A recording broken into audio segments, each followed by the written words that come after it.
Students, ये exercise first है।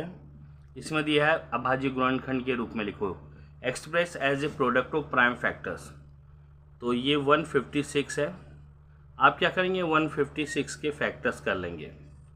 2 से डिवाइड होगा, 2 7 जा 14 और 2 8 जा 16। फिर 2 से करेंगे, 2 3 जा 6, 2 9 जा 18। फिर 3 से 3 1 जा 3 और 3 3 जा 9 और यहाँ पर आ जाएगा ये 13 से डिवाइड होगा। अब 156 हमारे पास क्या आ जाएगा, 2 इंटू 2 और 3 इंटू 13। अब 2 टाइम्स है तो 2 की पावर 2, 3 और इंटू 13। तो देखिए ये 2 और 3 और 13 ये ऐसे डिजिट्स है, ऐसे नंबर हैं जो किसी भी नंबर से डिवाइड नहीं होते। तो प्राइम फैक्टर्स का मतलब ही वही होता है। प्राइम का मतलब होता है कि वो डिजिट या वो नंबर जो किसी से भी डिवाइड नहीं होते, केवल अपने आप से डिवाइड होते हैं, उन्हें प्राइम फैक्टर्स बोलते हैं या प्राइम नंबर्स बोलते हैं। तो 2 3 13 ये प्राइम नंबर्स है। अब इसमें कई बार एक क्वेश्चन आता है कि what is the power of 2 in the prime factorisation of 156। यानी कि इसमें आपसे पूछा गया है, जैसे आपके इसके फैक्टर्स निकले हैं 156 के, 2 की पावर 2, 3 की पावर कोई नहीं है तो 1 और 13 की पावर 1। तो अगर आपसे पूछा जाता है इसके अंदर कि भी factors of power of prime factor of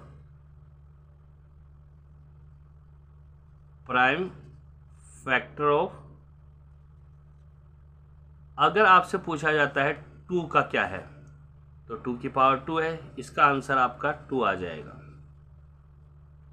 अगर आपसे पूछा जाता है कि power of prime factor of 3 का अगर पूछा जाता है तो 3 की पावर 1 है। और अगर आपसे पूछा जाता है prime factors of power of 13, तो 13 का क्या आ जाएगा, इसकी भी पावर 1 है, तो इसका भी आंसर 1 आ जाएगा। तो स्टूडेंट्स, ये 1 मार्क्स में आते हैं क्वेश्चंस कई बार। तो इस क्वेश्चन से रिलेटेड ये क्वेश्चन भी आ सकता है। ध्यान रखिएगा, power of prime factors of, जो भी इसके प्राइम नंबर फैक्टर्स हैं उनकी पावर भी पूछ लेता है एग्जामिनर। एमसीक्यू में आए हुए क्वेश्चंस हैं। ये सेकेंड क्वेश्चन है कि find the LCM and HCF of 26 and 91 by applying the prime factorisation method. यानी कि अभाज्य विधि का प्रयोग करके 26 तथा 91 का लघुत्तम समावर्तक तथा महत्तम समावर्तक ज्ञात करो। तो आपके पास 2 डिजिट्स है 26 एंड 91। तो आप क्या करेंगे, 21 के फैक्टर्स कीजिए। ये 2 से डिवाइड नहीं होगा, 3 से होगा, 3 7 जा और 7 1 जा। और 91 के करेंगे तो क्या आ जाएगा, 7 से ये आ जाएगा आपका 13 1 जा। तो 21 के जो फैक्टर्स निकले वो 3 इंटू 7 निकले। 91 के जो फैक्टर्स निकले 7 इंटू 13 निकले। अब देखिए, जब भी आपको एचसीएफ निकालना है तो ये देखते हैं कि इन दोनों में फैक्टर्स में कौन कौन आपस में मैच करते हैं। तो केवल एक ही डिजिट इसमें मैच कर रहा है, 7, और इसमें भी 7। तो ये इसका एचसीएफ आ गया। अब अगर इसका एलसीएम निकालना है तो एलसीएम का फॉर्मूला होता है first number multiply second number और इसका एचसीएफ। अब हमारे पास फर्स्ट नंबर तो दे रखा है आपका 21, सेकेंड नंबर 91 और एचसीएफ है 7। 7 से अगर कोई कैंसिल होता है तो कर सकते हैं। 7 3 जा 21, तो 3 इंटू 91, तो 3 से 91 को मल्टीप्लाई कीजिए, 3 1 जा 3 और 3 9 जा 27। ये आपका आंसर आ गया। ये आपका एलसीएम हो गया और ये आपका एचसीएफ हो गया। तो थर्ड क्वेश्चन दे रखा है, if HCF of 306 and 1314 is 18, find its LCM. तो स्टूडेंट्स इसमें आपको एक चीज़ ध्यान रख लेना है। सबसे पहले फॉर्मूला, अगर आपको एलसीएम निकालना है तो first number multiply second number और अपॉन में आ जाएगा आपका एचसीएफ। अगर आपको निकालना है एचसीएफ तो first number multiply second number और यहाँ पर आ जाएगा आपका अपॉन में एलसीएम। अगर आपको फर्स्ट नंबर निकालना है तो ये आ जाएगा आपका LCM into HCF upon second number. और अगर आपको निकालना है सेकेंड नंबर तो इसका फार्मूला होता है LCM into HCF upon first number. तो ये 4 फार्मूले हैं और इनसे रिलेटेड क्वेश्चन आ जाता है।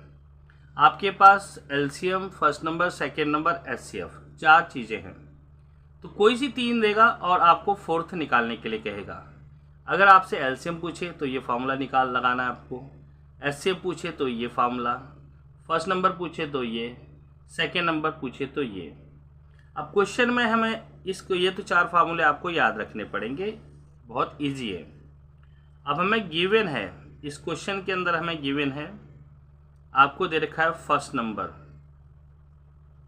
नंबर दे रखा है 306 और सेकेंड नंबर इसमें क्या दिया हुआ है आपको, सेकेंड नंबर दे रखा है 1314 और आपको दिया है एचसीएफ दिया हुआ है आपको 18 और आपको निकालना क्या है एलसीएम आपको निकालना है। तो वी नो दैट, हम जानते हैं भाई कि एलसीएम इक्वल टू क्या है, एलसीएम का फॉर्मूला फर्स्ट नंबर यानी कि 306, सेकेंड नंबर 1314 और एचसीएफ है 18। कैंसिल कीजिए, 3 6 जा 18, 3 1 जा 3 0 और 3 2 जा, फिर 3 से कैंसिल होगा, 3 2 जा 6 और 3 3 जा 9, 3 4 जा 12, फिर 2 से कैंसिल होगा तो ये 17। अब ये 17 इंटू 1314 आपका आ गया। 1314 को अगर आप 17 से मल्टीप्लाई करेंगे, 7 4 जा 18, 28, 2 7 1 जा 7 और 2 9 और 7 3 जा 21, 2 7 1 जा 7 8 9, 1 से करेंगे तो ये आ जाएगा 1314। अभी 8 3 4 सॉरी 3 आएगा यहाँ भी और 12 9 10 12 का 2 और ये 2, तो इसका जो आंसर आएगा 22338, ये आपका आंसर आ गया। तो इस तरह से इसको आप निकालेंगे, काफ़ी इजी मेथड है।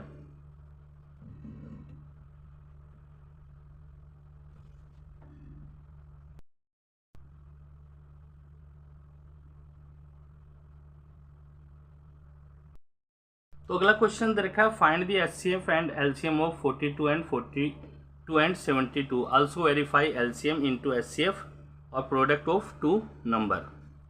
तो यहाँ पर 2 नंबर दे रखे हैं 42 एंड 72। तो आप क्या करेंगे, 42 के फैक्टर्स कर लीजिए, 2 से 2 1 जा 2 और ये 2 2 जा 4, 2 1 जा 2, 3 से 3 7 जा 7 1 जा, 72 के फैक्टर्स कर लेंगे, 2 से 36, 2 से 2 1 जा 2 8 जा 16, 2 से 9 और 3 3 जा 9 और 3 1 जा 3। 42 के फैक्टर्स जो आ गए हैं वो 2 इंटू 3 इंटू 7 है। 72 के जो फैक्टर्स निकलेंगे वो निकलेंगे 2 इंटू 2 इंटू 2 इंटू 3 इंटू 3। तो HCF क्या होता है इसका? HCF होता है जो आपस में मिल रहे हैं उन्हीं को लिखना। तो ये दो मिल रहे हैं 2 और 3, तो 6 इसका HCF आ गया। तो HCF इसका 6 आ गया आपका। अब हमें निकालना है इसका LCM। तो LCM निकालने के लिए हम क्या करेंगे? First number 42 into second number 72 और HCF 6 7 जा, तो इसका आ जाएगा 7 2 जा 14 और ये 50। ये तो आपका LCM और HCF निकल गया। अब हमें वेरीफाई करना है लेफ्ट हैंड साइड, ये LCM into HCF equal to है product of the two number. तो हम लेफ्ट हैंड साइड ले लेते हैं LCM इंटू HCF। LCM है आपका 6, HCF है आपका 504। जब इसको आप मल्टीप्लाई करेंगे 6 हो जा 24 और ये 30 आ गया। राइट हैंड साइड लेते हैं हम प्रोडक्ट ऑफ टू नंबर। तो फर्स्ट नंबर आपके पास क्या है 42, सेकेंड नंबर 72। जब आप इन दोनों की मल्टीप्लाई करेंगे तो इसका भी 324 ही आएगा, 3024। तो आप देखेंगे कि ये दोनों ही बराबर हैं, तो यहाँ पर लिखेंगे left hand side equal to right hand side, so verified. ये हमने वेरीफाइड कर दिया। नेक्स्ट क्वेश्चन नंबर 5 है, use Euclid divisions method find HCF of 135 and 225। Euclid विभाजन एल्गोरिथम का प्रयोग करके 135 और 225 का महत्तम समावर्तक ज्ञात करो। तो ये सॉल्यूशन है इसका। यूक्लिड डिवीजन मेथड में देखिए 135 है और 225। जो ग्रेटर नंबर है उसको आप लिखेंगे 225 और इसको डिवाइड कीजिए 135 से, तो 1 टाइम्स आएगा 135 और यहाँ 90 आ जाएगा। अब हम क्या करेंगे, इस नंबर को यहाँ लिख देंगे 135, 1 पर जाएगा 90, 45, फिर वही ये 90 डिजिट यहाँ आ जाएगी, 2 टाइम्स जाएगा तो 90। यूक्लिड डिवीजन मेथड्स में क्या होता है, पहले हम इसको उतारते हैं 225 मल्टीप्लाई 1 और प्लस में 135। यहाँ सॉरी हमने इसको मल्टीप्लाई किया था 135 से, 225 इक्वल टू, तो यहाँ पर ये आ जाएगा 135 से 1, इन दोनों को मल्टीप्लाई करते हैं और जो रिमाइंडर है उसको प्लस कर देते हैं, रिमाइंडर 90 आएगा। अब सेकंड ये लेते हैं 135, इसमें 90 और इनको मल्टीप्लाई करते हैं, 90 मल्टीप्लाई 1 और इसका रिमाइंडर 45 आया था, प्लस में 45। अब इसको लेंगे आप 90, फिर इन दोनों की मल्टीप्लाई करेंगे 45 इंटू 1 प्लस में 0, क्योंकि रिमाइंडर कुछ आया नहीं। तो आपका HCF वो डिजिट्स होती है जो कंप्लीट डिवाइड कर ले, यानी कि 45 से कंप्लीट डिवाइड किया इसने, तो 45 आपका HCF आ जाएगा। क्वेश्चन नंबर 6 दे रखा है, is 11 into 7 into 5 into 3 plus 5 एक कंपोजिट नंबर है। क्या 11 गुणा 7 गुणा 5 गुणा 3 गुणा जमा 5 एक अभाज्य संख्या है? तो आप इसमें क्या करेंगे, इसका सॉल्यूशंस होगा 11 इंटू 7 इंटू 5 इंटू 3 प्लस में 5।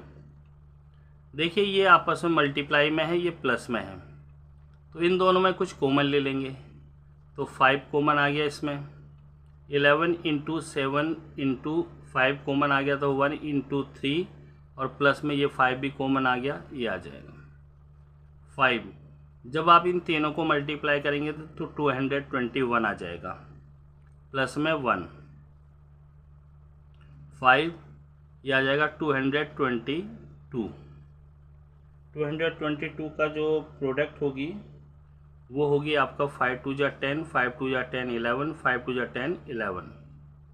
अब आप क्या करेंगे, 11 10 को आप क्या करेंगे, डिवाइड कर देंगे। 2 से करेंगे 2 5 जा 10, 2 5 जा 10, 2 5 जा 10। 3 से डिवाइड होगा, 3 1 जा 3, 3 7 जा 21,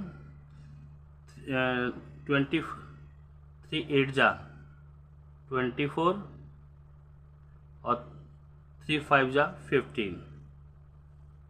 अब किससे जाएगा ये, 5 से, 5 3 जा 15 और 5 7 जा 37 और ये 37 1 जा 37। तो 1110 का जो आ जाएगा 2 इंटू 3 इंटू 5 इंटू 37। तो ये आपके पास देखिए 1 2 3 4, ये मोर देन 2 प्राइम नंबर्स हैं। कंपोजिट नंबर होते हैं मोर देन 2 प्राइम नंबर्स। तो ये लिखेंगे it has more than 2 composite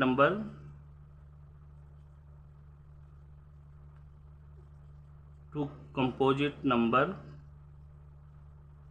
सो इसलिए 11 into 7 into 5 into 3 plus 5 is a composite number. Sorry, यहाँ पर लिखना था it has more than 2 prime numbers, composite नहीं प्राइम लिखना था, क्योंकि 2 से ज़्यादा प्राइम नंबर होते हैं वही तो कंपोजिट नंबर होती है। ओके स्टूडेंट्स, नेक्स्ट क्वेश्चन है prove that 5 plus root 3 is an irrational number. तो आपको प्रूव करना है कि इरेशनल नंबर है। देखिए 4 क्वेश्चन हैं, 4 क्वेश्चन में से आपके एक क्वेश्चन 100% एग्जाम्स में हमेशा ही आता है। तो ये फर्स्ट है इसका, ये आपका मोस्ट इम्पोर्टेंट है। तो सॉल्यूशंस कैसे लिखेंगे इसका, तो हम क्या करते हैं, let 5 plus root 3 is a rational number. हमें प्रूव करना है इरेशनल नंबर, बट हम इसको मान लेते हैं कि भाई एक इरेशनल नंबर है। नाउ अब 5 प्लस में root 3 equal to A upon B, where जहाँ पर A and B are coprime. Coprime का मतलब होता है वो किसी से भी डिवाइड नहीं होते। अब हम क्या करते हैं, हमें यहाँ केवल लेफ्ट हैंड साइड में रूट वाली संख्या रखनी होती है, बाकी सब डिजिट्स को आप राइट हैंड साइड में ले जाएंगे। तो रूट 3 यहाँ आ जाएगा ए अपॉन बी और ये 5 माइनस में आ जाएगा। अब root 3 equal to B cross करेंगे ए माइनस 5b। अब देखिए इसमें कोई रूट नहीं है। अब आपको केवल 5 स्टेप इसमें लिखने हैं जो कि हर क्वेश्चंस में लिखने होते हैं। देखिए ये right hand side, since A minus 5b upon B is a rational number. देखिए ये एक रेशनल नंबर है क्योंकि इसमें रूट भी नहीं है और PQ की फॉर्म में है। सो जब रूट 3 इसके इक्वल है तो root 3 will be a rational number. तो ये भी एक रेशनल नंबर होगा, परंतु रूट वाली तो रेशनल नंबर नहीं होती है। But root 3 is not a rational number, परंतु ये एक रेशनल नंबर नहीं है, परिमेय संख्या नहीं है। सो इसलिए आवर एजप्शन इज फॉल्स, इसलिए हमारा एजप्शन से तो फॉल्स है, गलत है जो हमने ये धारणा की थी। हेंस इस प्रकार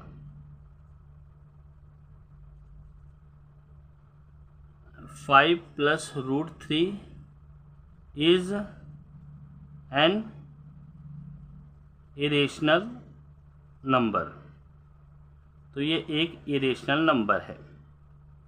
तो काफ़ी इजी है, ये 5 क्वेश्चंस आएंगे और मोस्ट इम्पॉर्टेंट है ये क्वेश्चंस।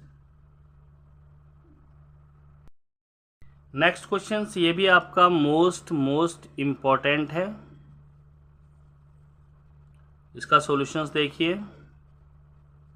ये दिया हुआ है prove that 2√3/5 is an irrational number. बिल्कुल एक ही स्टेप में सबको एक जैसा ही करना है। तो लिखेंगे हम लेट, माना 2√3/5 इज ए रेशनल नंबर, ये एक रेशनल नंबर है। नाउ 2√3/5 इक्वल टू a/b, और यहाँ आ जाएगा आपका where a and b are coprime, ये को प्राइम है। अब हम क्या करते हैं, हमें तो आपको मैंने बताया था कि आपको रूट वाली संख्या यहीं रखनी है, तो ये 5 a के साथ चला जाएगा, 2 जो है वो b के साथ चला जाएगा। तो √3 equal to 5a/2b, cross multiply हो जाती है ना, तो 5 यहाँ रिप्लेस हो जाएगा, 2 यहाँ पर। अब हम लिखेंगे यहाँ जो 5 स्टेप है, सिंस, अब आ गया ना ये √3 इसके equal, since 5a/2b is a rational number, ये एक रेशनल नंबर है। सो इसलिए ये एक रेशनल नंबर है, इक्वल है √3 के, तो √3 भी एक रेशनल नंबर होगा। √3 will be a rational number, तो भी ये भी एक रेशनल नंबर होगा। But √3 is an irrational number, क्योंकि रूट के अंदर आ गया ये, तो ये इरेशनल नंबर है। सो आवर अजप्शन इज फॉल्स, इसलिए हमारा जो धारणा थी वो गलत सिद्ध हुई। Hence 2√3/5 is an irrational number, तो ये इरेशनल नंबर है। ओके स्टूडेंट्स, तो नेक्स्ट क्वेश्चन नंबर 9 है आपको, prove that √2 + √5 is an irrational number. सिद्ध करो कि √2 + √5 एक अपरिमेय संख्या है। ये भी आपका मोस्ट इम्पॉर्टेंट क्वेश्चन है। ये 4 क्वेश्चन तो मैंने आपको बताए, ये तीसरा क्वेश्चन आ रहा है इसमें मोस्ट इम्पॉर्टेंट। तो आप लिखेंगे लेट, करने का तरीका वही है, √2 + √5 is a rational number, rational number, माना ये एक रेशनल नंबर है। नाउ अब हम क्या करते हैं, √2 प्लस में √5 इक्वल टू a/b, वेयर जहाँ पर a and b are coprime, ये आपके को प्राइम हैं। अब हम क्या करेंगे, √2 प्लस यहाँ पर को प्राइम आ गया, squaring both sides, squaring both sides, अगर दोनों तरफ स्क्वायरिंग करेंगे तो यहाँ पर आ जाएगा √2 प्लस में √5 की power 2 equal to A upon B की पावर 2। ये फार्मूला लग जाता है ए प्लस बी की होल पावर 2। तो ए की पावर 2 प्लस बी की power 2 plus 2 into A into B, और यहाँ आ जाएगा ए स्क्वायर अपॉन बी स्क्वायर। इसका आ जाएगा आपका 2 और ये 5 प्लस में 2 रूट 2 5 जा 10 a square upon B square. 5 और 2 7 हो जाएंगे, 7 plus 2 root 10 a square upon B square.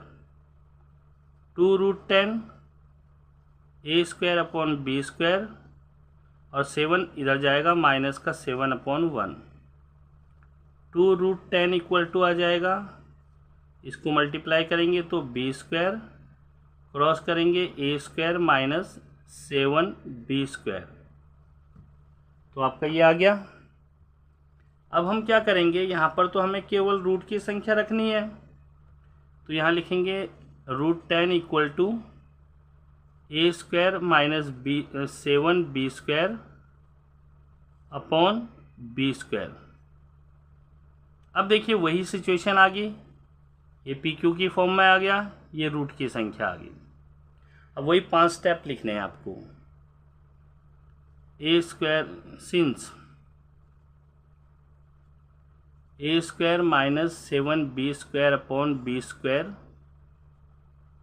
Is a rational number, क्योंकि एक रेशनल नंबर है, सो इसलिए ये रेशनल है तो ये भी होगा। रूट 10 विल बी ए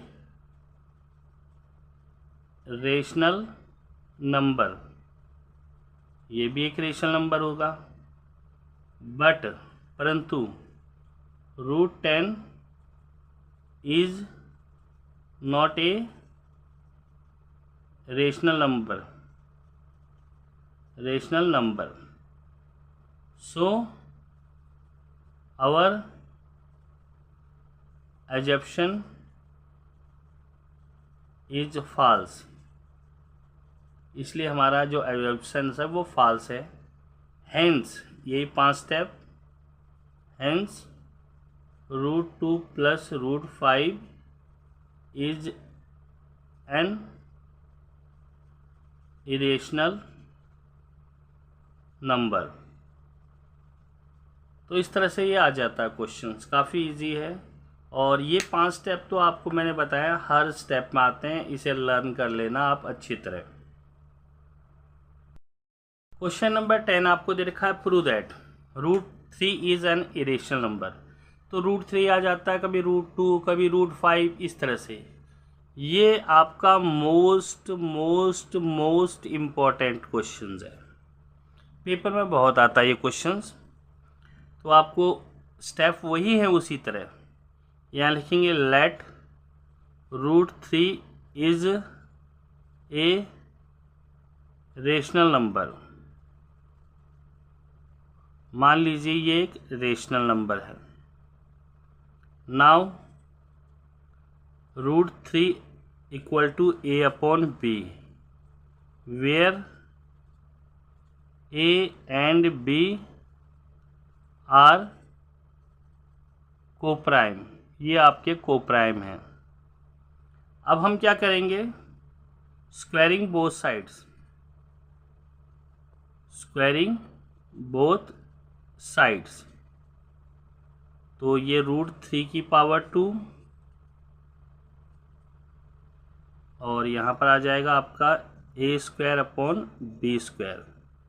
ये 3 यहाँ ए और बी की भी स्क्वायर करनी थी आपको, तो 3 equal to A square upon B square. इसको हम ये लिख सकते हैं B square equal to A square upon 3। इससे क्या पता चलता है कि ये जो है ये दोनों इसके बराबर हैं, तो इससे ये आ जाएगा ए square is divided by 3, so a will be divided by 3, तो ए भी 3 से डिवाइड हो जाएगा। तो यहाँ पर देखिए एक स्टेप और लिख सकते हैं हम, चलो ये तो हमारा आ गया। यहाँ पर एक स्टेप और आना था जो कि यहाँ पर लिखेंगे 3b² = a²। अब हमें क्या करना है, हम लोगों ने जो है a² को कुछ एज्यूम कर लेना है। Late a² = 3p। अब आप कहेंगे जी a को आपने 3p क्यों माना? देखिए हमें √3 को प्रूव करना है तो यहाँ 3p आ जाएगा। अगर √2 को करना था तो यहाँ 2p, √5 को करना था तो 5p आ जाता। अब यहाँ पर हम क्या लिखेंगे, ये जो a की वैल्यू हमने ये 3p पुट कर दी। अब इस इक्वेशन में पुट कर दीजिए इसको, यानी कि 3b² = 3, यहाँ पर 3p², क्योंकि हमने क्या किया है कि a को 3p पुट कर दिया है, लेट कर लिया है। तो यहाँ 3b² = 9p², 3 से कैंसिल करेंगे 3 आ जाएगा, b² = 3p²। अब हम लिखेंगे इसे p = b²/3 लिख सकते हैं, क्योंकि ये 3 नीचे आ जाएगा, p² का ये p² आ जाएगा। अब यहाँ पर देखिए b² is divisible by 3, so b is divisible by 3। तो यहाँ पर ये देखिए फर्स्ट सिचुएशन में आपका आया कि a² डिवाइजिबल है तो a भी डिवाइजिबल बाई 3। सेकेंड में आया हुआ है b² डिवाइजिबल है 3 से और b भी डिवाइजिबल है 3 से। तो ये कभी पॉसिबल नहीं है, क्योंकि a और b आपस में कोप्राइम है, विच इज़ नॉट पॉसिबल, ये पॉसिबल नहीं है। सो जब पॉसिबल ही नहीं है तो √3 इज एन इरेशनल नंबर, तो ये एक इरेशनल नंबर है। Okay students.